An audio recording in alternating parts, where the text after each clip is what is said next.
السلام عليكم ورحمة الله وبركاته.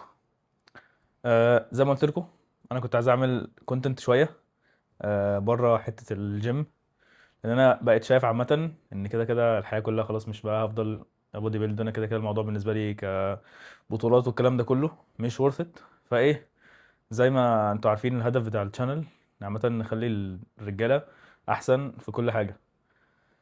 فقلت اعمل فيديو نكسر بيه كده شوية الفلوجز بتاعت الجيم. معايا صديقي يوسف حمدي، اخويا اخ عزيز عليا. اخويا المحترم. فقلنا ممكن ايه، نحاول نتكلم في اي حاجه تخلي الناس احسن شويه. يعني انا مقتنع 100% ان انت لازم تفضل دايما تحاول تقرب من ربنا. صح. بس انت لما بتعمل كده، هو كده كده يبقى في حاجات هتقابلك انت هتحس ان هي عقبات، بس هي طبيعية، او انت المفروض يبقى عقليتك مختلفة وانت بتقابل الحاجات دي. يعني مش اول ما تلاقي حاجة مثلا بتعارض التفكير بتاعك وانت متأكد ان هو صح، فتستسلم وترجع لورا، او تحس ان انت غلط او تقف مكانك. طب ادي مثال عشان انا مش مجمع الحته مثال، دي. يعني مثلا انت دلوقتي كنت بتعمل ذنب معين وحش، والذنب ده انت والشله بتاعتك مثلا كنتوا بتعملوه، زي مثلا انكم بتروحوا حفلات، بتعملوا حاجه معينه، مثلا نقول حفله، وانت قررت ان انا يا جماعه انا هاخد خطوه بان انا هبطل اروح حفلات. حلو. ففي الغالب انت عارف ان ده غلط خلاص 100%، ومتاكد 100% ان ده غلط، في حاجه ما فيهاش نقاش. فانت في الغالب اللي هتقابله حتى من اصحابك، حتى ممكن يبقى بهزار، ان هم يقولوا لك ايه يا عم الافوره دي، صح. ده حاجه انت محبكها قوي، انت اوفر قوي. فانت تبدا بدل ما تكمل في اللي انت فيه، تقعد تعيد التفكير. ف مم. فبس، انت ايه رايك؟ عامه بحس ده صح، بس بجد بقى احنا ممكن نوسع الموضوع لكل حاجه. انا شايف ان كده كده ان انت هتفضل تقرب من ربنا طول حياتك. الناس بتبقى فاكره ان هي طالما وصلت لليفل معين يبقى انا كده خلاص تمام. لا، الموضوع ده بيخلص، لان ده كده كده المفروض يكون اول اهدافك خالص، وانت بتحاول تكون شخص احسن، لان ده اللي هيخليك حاسس ان انت تمام. يعني دايما لما تيجي مثلا انت في الجيم، في الشغل، في اي حاجه، طول ما انت حاسس ان انت بتتطور كل شويه تحس ان انت تمام. فهي الدنيا كده في كل حاجه، انت خلاص بترتب دلوقتي اولوياتك. طب انا مش عايز ابقى قريب من ربنا، دي هتفضل محطوطه في الاول، وده هدف زي باقي الاهداف. يعني قشطه، في الاول هتكون انت قايل ايه، انا مثلا احافظ بس مثلا على الصلاه في المسجد، ما ايوه، اكدبش، اغض بصري. هتلاقي نفسك حاجات. بتاخدها واحده واحده كده بالتدريج. بالظبط، وانت هتفضل ده على طول، زي ما انت في الجيم هتفضل تتمرن لحد ما تموت عشان صحتك تفضل ايوه، كويسه. الموضوع ما بينتهيش وزي ما انت في الجيم مثلا برضو بتبدا، انت اول ما بتبدا مثلا هتبدا ب5 كيلو 10 كيلو، بالظبط. لحد ما بتقعد تعلى تعلى تعلى بالتدريج. انت ما بتبداهاش مره واحده بتبقى قوي وخارق، لا انت بتفضل بتحاول تزود اكتر، بتحاول تشتغل على نفسك اكتر. هي نفس القصة بالظبط وانت بتقرب من ربنا، وبرضه بتقابل، يعني ممكن تتصاب، ممكن يحصل لك حاجة. هي نفس صح. القصة برضه، انت ممكن تحس بانتكاسة، تحس بانك في شوية فتور كده. هي نفس كل القصة فتره. بالظبط، انت لازم تبقى حاطط الموضوع قدامك. في نفس الوقت زي لما حد ممكن يتريق عليك وانت رايح الجيم في الاول، بص يا عم منظرك عامل ازاي ومش عارف ايه. هي نفس القصة صح. برضه وانت بتقرب من ربنا، هتلاقي حد، يا عم ده انت كنت لسه بتعمل معانا كذا، ده انت كنت مقضيها كذا، وبعدين ده انت بتعمل الذنب الفلاني ورايح تصلي. طب ايه المشكله؟ هي انا مش لازم اخد الكوليكشن كله. حته المعايير دي في اي حاجه بجد بتصعب الدنيا قوي. انت لو شفت مثلا زي ما تشوف صاحبك عامل دايت وتتريق عليه، انت عامل دايت ليه يا عم انت؟ او انت تشوفه بيبوظ مثلا فتقول له فين يعمل الدايت يا ابني. امم نفس الفكره بالظبط، ما تشوف حد بيحاول يعمل حاجه صغيره، يا عم ممكن تكون حياته كلها معاصي، بس شفته يا عم دخل يصلي مثلا في المسجد ولا دخل يعمل حاجه، ما تفضلش بقى تقول له ايه ده انت الشيخ انت مش بقيت عارف شيخ، انت ايه. دخلت الاسلام. ونفس الكلام الناحيه التانيه، يعني نفس الكلام لو هو اوريدي مثلا حد حلو مثلا او ملتزم شويه والكلام ده كله، وعمل حاجه مش تمام، عادي يعني. احنا كلنا بجد بنغلط، بس ما تصعبش ان دايما الناس بتحب تحط، يعني حتى الشخص نفسه مش بيحط نفسه يعني هو مثلا ملتزم او ان هو شيخ، هو حد بيحاول عادي. الناس دايما هي اللي تفضل تقوم حطاك في القالب ده. بتبقى عامله قالب في دماغها كده. بالظبط، خلاص ده الشيخ اللي مش هيغلط، اللي مش هيعمل اي حاجه، اللي مش هيطلع منه اي ذنب ده. وهو اصلا ايه المنطق؟ يعني هو انت لو فكرت فيها، اللي بيعاير ده ما عندوش منطق. هو انت لما بتقول كده، ايه الهدف؟ يعني ايه اللي هيحصل لما تقول كده للي بيعمل الذنب ده او بيعمل الحاجه بالظبط. الغلط دي؟ انت مش هتعمل اي حاجه غير يا اما هو هيبقى شايفك شخص بتحاول تهد، ودي حقيقه الجمله، ان هي فعلا انت بتحاول تهده. صح. يا اما يعني فهو هيبعد عنك، يا اما هو هيسمع كلامك ويعمل حاجه الغلط. وساعتها في في الحالتين الحالتين انت في سوحته. الحالتين انت غلطان، يعني في صح. الحالتين الموضوع هيجي على دماغك انت اكتر منه. بالظبط. فانت ما ينفعش دايما تحط اي حد، ما تحطوش في قالب، لان هو نفسه هو بيبقى مثلا ممكن راسم نفسه حته نفسه يوصل لها، ونفسه يكون حلو في مثلا في الدين او في اي حاجه. ما تحطوش انت في القالب ده، بحيث انت تصعب عليه بعد كده اي عمل بيعمله. هيكون لا، طب انا ده هيقول عليا ايه، طب ده يقول عليا ايه. دي من حته، وفي نفس الوقت في الحته التانيه دي حاجه انا مقتنع بيها قوي. طول ما انت عارف ان انت اللي بتعمله ده الصح واللي بتعمله ده تمام، طول ما انت تبقى واثق بجد ان لا، ان اللي يتكلم يتكلم. فلازم كده كده يعني نتكلم في الحته دي في الطرفين. يعني خلاص لو انت حد بيحاول والدنيا معاه تمام والكلام ده كله، ما تخافش الناس هتقول عليك ايه، ما تخافش اصل ده هيعايرني، اصل ده هيقول لي. ما تخليش الكلام ده يأثر فيك، لان بجد بجد ممكن كلمه صغيره فعلا لو أثرت فيك تلاقي نفسك وقعت، او انتكست في حاجه، او رجعت في حاجه ما كنتش عايز تعملها. فزي ما بننصح هنا، زي ما بننصح الناحيه التانيه، نقول خلاص انت ما تعايرش، وانت نفس الكلام برضو. لازم انت تكون نفسك قويه، لازم انت دايما بتزكي نفسك، دايما بتحاول تسمع فيديوهات، دايما بتحاول تسمع دروس، بتحاول تقوي نفسك، بحيث ان انت مش اي جمله تقوم هزاك. فبحس الموضوع في الحته دي بصراحه الناس بتسقطه قوي. يعني هو بيبقى امم خلاص يقول لك انا تمام وكويس وبتاع، بس وانا فعلا صح. طب ما ممكن فعلا يكونوا مثلا يقولوا بس ان انا متشدد قوي، او مثلا شايف عندك مثلا انت عارف ان خلاص الرأي ده تمام والدنيا دي تمام، بس مجتمعيا مش متعارف عليه قوي مثلا، او شايفين ان هو عادي. فتقول طب ما ممكن يكون عندهم صح، ما ممكن، ما اعرفش تكون الدنيا عامله ازاي. ففي الاول وفي الاخر دايما خليك يعني رأيك طالما عارف ان هو صح، وطالما مبني على حاجه فعلا دينيه، مش على اهواء او اعراف او حاجه، خليك متمسك بيه وخليك واثق ان لا، طول ما انت فعلا مع ربنا وطول ما انت فعلا بتحاول، انت كده تمام. مهما مين بقى اللي قال عليك، مين اللي سوحك. بس. او حتى الناس دي، حتى لو اللي بيقول لك كده صاحبك او انت بتحبه، هو ممكن يكون مش نيته ان هو يأذيك. صح. بس انت لازم تبقى عارف في دماغك كويس ان لا، هو الصح صح. وانت بقى ايه يعني، تحاول انت تاخد ده كمدخل ليه هو، ان انت بعد كده تقول له لا والله انا بعمل كذا وكذا وكذا، واللي انت بتعمله ده بيخليني مثلا انتكس، او بيخليني اعيد التفكير في صح. حاجات انا وانت عارفين ان هي صح. ف فعلا الفكره دي لما انت فعلا تواجهوا وتتكلموا، انت كده كده خلاص، ما انتوا صحاب، فخلاص انتوا صحاب، انتوا كده كده يعني الاساس ان انتوا خايفين على بعض، والاساس ان انتوا تنصحوا بعض. حتى لو هو مثلا عادي انت مثلا اكتر منه شويه في الالتزام، او هو مثلا اكتر منك في حاجه، عادي ان انتوا الاتنين دايما تذكروا بعض. يعني ده الهدف. ف طول ما انت ماشي بجد بالتفكير ده، هتلاقي نفسك انت مستريح، وفي نفس الوقت فعلا عادي خلاص صاحبك عمل حاجه حاسس ان هي ضايقتك. وده في اي حاجه، يعني في اي حاجه ما ينفعش ان انت ايه، خلاص تاخد جنب وانا اتقمصت وانا ماشي. امم لا، كده كده صاحبك وانت مش عايز تخسره، فحاسس ان هو لازم اه تواجهه. اه انت كذا كذا، لا بص بلاش الموضوع ده بيخليني اعمل كذا، الموضوع ده بيخليني كذا. ممكن تقول ان يعني احنا برضو، انت ايه لما يعني هو الطريق لربنا لا يتعارض مع اي حاجة، او انك تحقق حاجات في كاريرك بقى، في اي حاجة في صح. دنيتك. وده ما فيهوش اي تعارض، بالعكس هو هيبقى عامل مساعد ان انت تبقى احسن، ان انت تبقى انسان احسن، انسان على طول ثابت، على طول انت متقوي فعلا بعلاقتك بربنا سبحانه وتعالى. فبالعكس انت لما تقرب من ربنا اكتر، هتلاقي الدنيا بتبقى احسن معاك في الشغل، في المذاكرة بقى، في اي حاجة في الدنيا. و... وممكن هي اللي ممكن برضو نقوله ان انت ايه، انت ممكن وانت بتقرب من ربنا تحس ان في الاول بالذات، لو انت مثلا اللي بدأت في وسط شلتك لوحدك، تحس ان الموضوع صعب شوية، او ان الطريق مزغلل مش واضح قدامك، انا هعمل ايه، انا بعمل ايه، صح. متبقاش عارف انا رايح فين. بس والله العظيم انت فعلا مجرد ما بتحط بس النية فيك ان انت عايز تتقرب من ربنا، خد الخطوات البسيطة اللي هي البيزكس بقى، حاجات بسيطة جدا. مثلا انا مش منتظم في الصلاة، هبدأ بالصلاة. وما تبداش بمليون حاجه مره واحده، ابدا بحاجه واحده. ابدا مثلا خلاص انا هركز ان انا ابدا اصلي. انت مجرد ما تبدا تصلي هتلاقي الخطوه اللي قدام اللي بعدها هي بتظهر لك، يعني ربنا سبحانه وتعالى فعلا هتلاقيه بيبين لك الطريق للخطوه اللي بعدها. وهتفضل انت بقى شايف الطريق قدامك من كذا لكذا، وهتتعرف على ناس. يعني انت ممكن تحس برضو ان الطريق ده ما فيهوش ناس، الطريق ده اغلب الناس حواليا وحشين وبيشتموا وبيعملوا، ولا اجيب منين الناس تشجعني. لا، هو انت لو حطيت في نفسك فعلا عقلية ان انا عايز احط نفسي وسط الناس الاعلى مني اللي يشدوني لفوق، ونزلت بقى دورت عليهم، هتلاقيهم. الموضوع هياخد منك شوية مجهود، هياخد شوية مجهود، بس هو انت مجرد ما بتاخد الخطوة فعلا ربنا بيفتح عليك.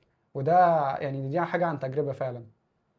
صح. بحس كمان في الحته دي ان دايما بحس الواحد لو وقع بجد في اي مشكله او الدنيا دايما عطلانه في حته، فعلا في حته مثلا في الكارير او حاجه، وهو خلاص هو فعلا واحد بدأ فعلا يحاول يلتزم. ومش لازم فعلا يلتزم يبقى هو خلاص بيعمل كل الحاجات الكويسه وما بيعملش اي حاجه وحشه. لا، هو الالتزام ده زي ما احنا قلنا هو طريق ما لا نهايه ما بيخلص.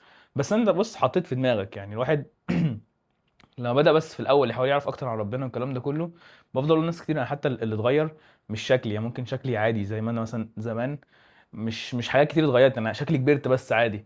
بس دايما اللي اتغير بقى حتة اللي هو إيه، حتة العقيدة شوية، اللي هو أنا مثلا واقع في مشكلة، أو مثلا خلاص أنا عايز مثلا الدنيا معايا صعبة مثلا في شغل في حياة في أي حاجة. فبدل ما أنا أفضل أنا تايه أنا مش عارف أعمل إيه، أنا لا أنا خلاص هدعي ربنا يا رب سهل لي الموضوع ده، يا رب يعني خلي قلبي مثلا يستريح من الموضوع ده. مهما كان واحد بيجي عليه كده فتره اللي هو لا ده كل حاجه بايد ربنا، ايوه. كل حاجه بايد ربنا. يعني انت لو متخيل الموضوع ده فعلا، كل حاجه في الدنيا بايد ربنا. لو الدنيا متشقلبه يا اما ربنا يحلها من عنده، مش لازم الحل ده هو مثلا حل يرضيك قوي او حل يكون مريح او اي حاجه، بس هتلاقي ان انت مثلا على الاقل ادعي ربنا ان مثلا قلبك مثلا يستريح. فما هو قلبك ده بايد ربنا. نفس الكلام رزقك اللي انت مثلا ربطه فعلا بمدير، ربطه بشغل، ربطه باي حاجه، ده بتاع ربنا مهما عملت ومهما طبعا. انت فاكر.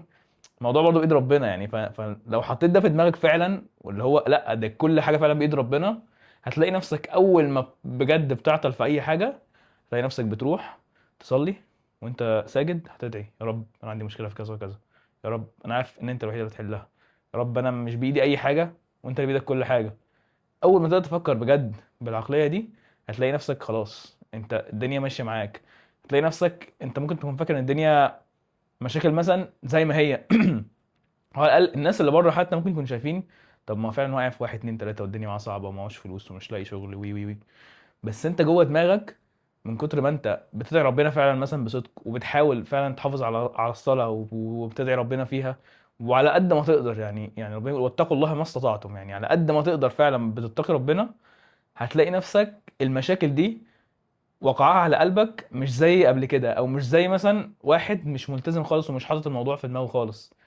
طول ما بجد يعني ربنا دايما انت حاطه دايما في تفكيرك وفي حسبانك، هتلاقي المشاكل دايما وقعها اخف عليك. هتلاقي نفسك ممكن تكون الناس من بره شايفاك ان انت الدنيا منهارة معاك، بس انت من جوه انت هادي وعندك سكون.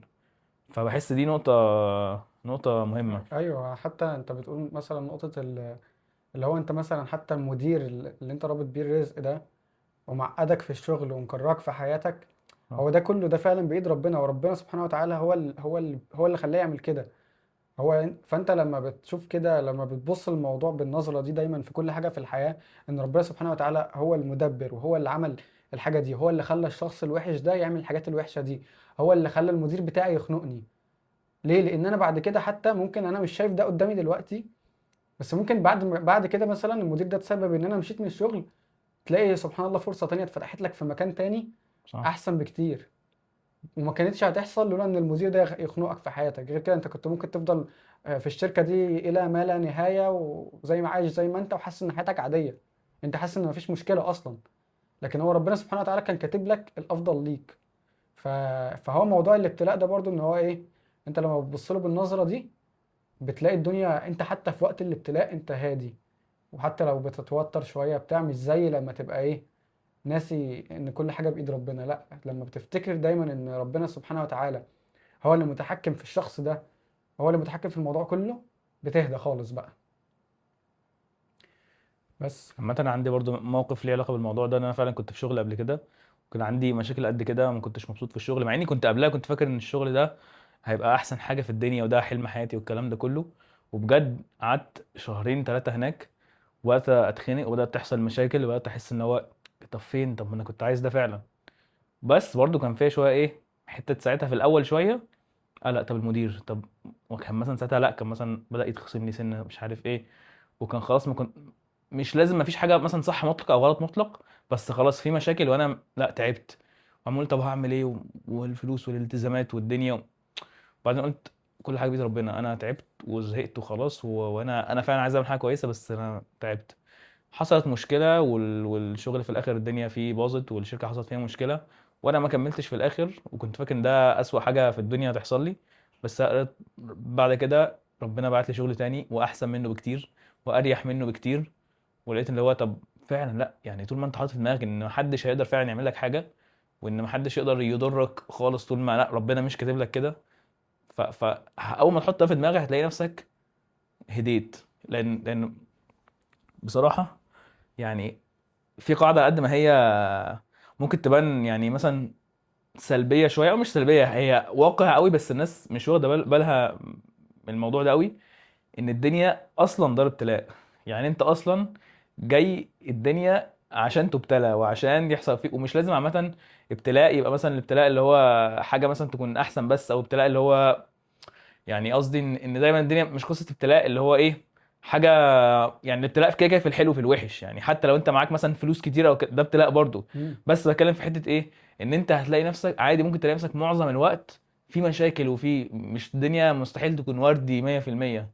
بس الفكره كلها ان انت اول ما بتحسبها اللي هو لا، ان فعلا مفيش حاجه هتقدر تضرني غير باذن ربنا، وانت فعلا متوكل على ربنا فعلا، هتلاقي نفسك الموضوع خف عليك.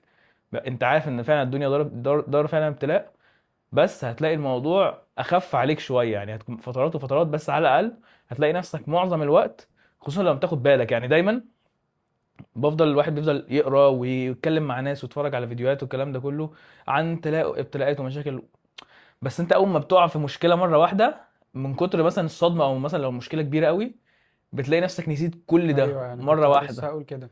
انت يعني ممكن اي حد بيسمع، او احنا حتى انا شخصيا مثلا، لما حد يجي يقول لي الكلام ده اللي هو كل حاجه بايد ربنا، لما يشوفني مثلا مخنوق واحكي معاه كل حاجه، طب ما يا عم ما انا عارف، انا صح. عارف ان كل حاجه بايد ربنا، ايه الجديد اللي انت اضفته لي؟ هي صح. الفكره كلها بقى ان انا ايه، انا عارف بس انا بنسى. يعني البني ادم للاسف اول ما بيحصل الابتلاء او الحاجه بينسى، وبيمسح الكلام ده كله من دماغه. فعشان كده احنا بنقول ايه، لا لازم تفضل تفكر نفسك صح. حتى بالاساسيات، ان كل حاجه بايد ربنا. اه انت عارف وانا عارف، واي بني ادم، اي واحد صغير حتى لسه عنده 5 سنين يقول لك عارف، انا عارف الكلام ده. بس انت لما بتتحط في الامر الواقع بقى وتحصل لك المشكله، هل ده بيبقى تفكيرك ولا لا؟ هي دي بقى الفكره اللي انت الواحد لازم يشتغل عليها طول الوقت. انه انا دلوقتي سقطت، يعني خلاص ماشي، اه حقك تزعل والكلام ده كله، بس انت بتشيل من دماغك فكرة ان انت سقطت، ده ابتلاء وده من عند ربنا سبحانه وتعالى. تقعد تفكر وتشتم والدكتور ابن الكذا وكذا وكذا والكلام ده كله، صح. فانت بتشيل من دماغك فكرة ان هو ربنا سبحانه وتعالى اللي خلى الدكتور ده يعمل كذا، صح. حتى لو انت مظلوم يعني. فهي دي القصة، ان انت لازم تفضل تفتكر، لازم تفضل تفكر نفسك بالاساسيات، لازم تفضل بتحاول طول الوقت، دي الحاجة اللي هتخليك فعلا تبقى احسن. وعامة لو عندك يعني ممكن لو عندك مثلا انت شفت مثلا فيديو مرة، ساعات فعلا مثلا فيديو تيك توك يكون مقصوص مثلا من فيديو، او فيديو عادي مثلا واحد بيتكلم وبينصح عادي، والفيديو ده عارف ان هو مثلا مأثر فيك مثلا، او قبل كده كنت انت في مشكلة وبعد مثلا ما هديت لقيت ان هو بصيت على الفيديو ده والفيديو ده جالك فلقيت نفسك تمام. ممكن تسيف الفيديو عادي في بلاي ليست، سيفه في ايا كان البلاتفورم اللي انت عليها، سيفه. ودايما افتكر بقى ان مثلا اول ما تحصل لي مشكلة وانا تمام وخلاص ومش قادر والدنيا معايا باظت، او راجع الفيديو ده اذكر نفسي بيه. نفس الكلام مثلا عندك واحد صاحبك، خلاص انت عارف ان صاحبك ده مثلا لا فعلا بيقول لك كلمتين بيفوقوك، يبقى خلاص لما تقع في مشكله وتلاقي الدنيا بتكبر، الو يا فلان تعالى انا عندي مشكله، تعالى هيجي هيقول لك الكلمتين تهدى تاني. فدايما خلي ده. وبصراحه حاجه من الحاجات اللي سمعتها للشيخ سمير مصطفى كان بيتكلم في الحته دي، بيقول لك ان انت لازم يكون عندك بصراحة ورد من القرآن. يعني امم. عارف الحوار ده بيبقى امم. ساعات بيبقى صعب قوي مع الشغل والدنيا وتلاقي نفسك مسحول، بس عارف حتى لو تعرف مثلا تقسمها صفحتين هنا صفحتين هنا في ولا مش لازم المواصلات. صفحتين، انت بص، هو يعني اللي بشوفه، انت لو بتقرا ايه واحده في اليوم، صح. انت كده كده مفيش حاجه هتشغلك لدرجه انك مش عارف تقرا ايه واحده في اليوم. امم. حتى لو الايه دي قل هو الله احد، حاجه انت حافظها، بس لازم كل يوم، فعلا صح. لازم كل يوم تقرأ. يكون ثابت يعني كذا، حتى كان بيقول اه حتى فعلا، حتى لو تبدا فعلا بنص صفحه بس، انت خلاص طول ما حاجه ثابته وعارف ان انت خلاص عندك كل يوم بتتعرض للجزء ده من القران، مع الوقت عادي ممكن الموضوع يزيد. وصدقني تاني وتالت ورابع مش لازم تكون بيرفكت عشان تعمل كده. لا، وكمان القرآن فعلا سبحان الله دي حاجة يعني الكتاب الوحيد في التاريخ اللي كل ما هتقرأ الآية اللي انت قرأتها مليون مرة، انت صح. ممكن كل مرة تطلع بمعنى جديد. بالظبط. كل مرة. يعني انا مثلا في حاجة اتعودت نفسي ان انا اعملها لما بحس ان انا مثلا يومي مشغول او كذا او كذا، او لما باجي مثلا اعمل حاجة، رايح اعمل كوباية شاي مش عارف ايه، بقعد بقى ايه يعني، ممكن اقعد اقرأ مع نفسي كده اي حاجة، ممكن اقرأ اي حاجة بتيجي في دماغي. فحتى لو انت مش حافظ كتير، اقرأ اللي انت حافظه، اقرأ حتى لو جزء عام سورة الإخلاص، قل هو الله أحد، قل أعوذ برب الناس، اقعد اقرأ كده، هتلاقي انت ممكن والله العظيم في مرة واحدة حسيت بمعنى جديد أول مرة تحسه في حياتك، بس لمجرد ان انت كنت قاعد بتردد كده في دماغك وانت بتعمل اي حاجة. فبس يعني. كل ما عليك فعلا ورد، دي حاجه بتخليك بجد اقوى دايما كنت قدام اي حاجه. ايه كنت تقول ايه؟ كنت بس انت كنت بتتكلم على حتة لما حد بيتكلم في البيزكس وكده، فانت بتقول ما انا عارف الحاجة دي. فكان في واحد صاحبنا بدون ذكر اسماء يعني، اسمه يوسف جلاب. كنت بعت فيديو قبل كده للشيخ امجد سمير، حلو. فبيتكلم عن الرزق، وبيتكلم عن حاجات كلنا عارفينها، ويقول له ولو شاء ربك ما فعلوه، والرزق بايد ربنا، وانت لو مكتوب لك كذا هتاخد كذا. فهو اول ما شاف الفيديو قال لي طب ما ايه الجديد، ما كلنا عارفين الكلام ده. فانت ما تعملش كده ليه؟ لان انت، انا عارف وانت عارف، بس انت لما تتحط في الامر الواقع انت صح. بتفكر كده ولا لا؟ فهي الحاجات مم. دي تذكير ليك عشان تفضل تفكر نفسك بيها طول الوقت. يعني مثلا سواق الميكروباص مثلا، يعني المثال ده بحبه عشان ممكن كلنا بنشوفه كل يوم. انت بتركب مع سواق الميكروباص بتلاقيه طاير، ليه؟ عشان هو عايز يلحق يلم الناس اللي على الطريق قبل السواقين التانيين اللي معاه، كأنه داخل في منافسة. صح. كلهم بيتعاملوا بالطريقه دي. لو مم. جيت كلمته هدي شويه مش عارف ايه، ولا كانك بتتكلم. عشان هو، وانت لو قعدت اتكلمت مع السواق ده مثلا بينك وبينه، قلت له الرزق بايد مين، مستحيل. هو فعلا عارف ان الرزق بايد ربنا، بالظبط. بس هو الفعل بتاعه ايه؟ هو بينسى بقى الحاجات دي، بيحط قدامه البني ادمين، وان البني ادمين دول بينافسوه على رزقه، فبيقعد بقى بيجري بسرعه، ما يستناكش وانت بتركب يخليك تتقلب على وشك، الحاجات دي كلها عشان هو مستعجل وشايف ان انا لو ما سرعتش وما عملتش كذا رزقي مش هيجيلي. صح. حتى لو هو جوه دماغه مدرك عكس كده، وانا متاكد ان هم فعلا جوه دماغهم مدركين عكس كده. فالحاجات دي التذكير ده لازم ما تاخدوش بالشكل ده، حتى لو انت عارفه افضل يعني. يعني انا بعمل كده برضو مع نفسي، بسمع، ممكن اقعد اسمع درس مثلا ساعه ساعتين بيتكلم في حاجات كلها اساسيه جدا انا عارفها، بس هي فعلا ممكن يبقى ليها اسقاط على حاجه بتحصل في حياتي دلوقتي حالا. فانت اعمل كده، اسمع الحاجه واسقطها على حياتك دلوقتي، انا بالظبط. ممكن استفيد بايه دلوقتي في حياتي بالدرس ده. بس فممكن نفنش بحاجه، وبعدين حابب نتكلم كده، بس ممكن نفنش بحاجه ان تاني وتالت ورابع يا جماعه، النقطه اللي هفضل اتكلم انا فيها طول حياتي، مش لازم تكون انت شخص ما بتفوتش فرض في الجامع عشان يبقى عندك مثلا ورد كل يوم، او عشان تكون مثلا ما بتروحش مثلا ما بتروحش مثلا حفلة، او ان انت تكون حد مثلا بتسمع قرآن، او ان انت تعمل مثلا ريبوست حتى القرآن عادي. ما تحطش نفسك دايما في حته اصل انا ما وصلتش للليفل ده. بنت مثلا مش محجبه لسه بتحاول في الموضوع ده، حجابها مش احسن حاجه، مش لازم يبقى خلاص التفكير طالما انا ما وصلتش للبيرفكت يبقى مش هقرا قران، يبقى ايوه. مش هحاول احفظ قران. عادي عادي جدا تكون حد بتعمل معاصي كتير وذنوب كتير، بس عادي بتحاول مثلا تحفظ قرآن، بتحاول تصلي في الجامع. ده بجد. انت هتبقى حاسس ان غريب، الناس شايفاك ايه ده، الناس شايفاني منافق، وانا ازاي بعمل واحد اتنين تلاتة، او ازاي مش محجبة بس مثلا بقرا قرآن. لا موضوع بجد ما بيتحسبش كده خالص. انت ممكن تاخد خطوة صغيرة وما تبقاش فاكر ان هي دي اللي هتوديك في حتة تانية، وهي دي اللي مم. هتنقلك او اي حاجة. بس بجد مع الوقت فعلا يعني حاجة صغيرة بجد، ابسط مثال فعلا مثال ورد القرآن ده او الحفظ حتى، ايتين تلاتة كل يوم، ايتين تلاتة هتلاقي نفسك مثلا في اخر الشهر، لا انت ممكن تكون مثلا خلصت مثلا نص جزء عامة مثلا. فبجد يعني دي لو هختم برسالة ختامية. ممكن اقول مثال برضو، يعني انت مثلا لو كنت بتحلق لحيتك وبدات تطولها مثلا كده وشكلها مش حلو او مش كامله زي حالاتي كده، ممكن تلاقي حد بيقول لك ده انت شكلك احلى من غيرها، ده انت كذا، الكلام ده كله.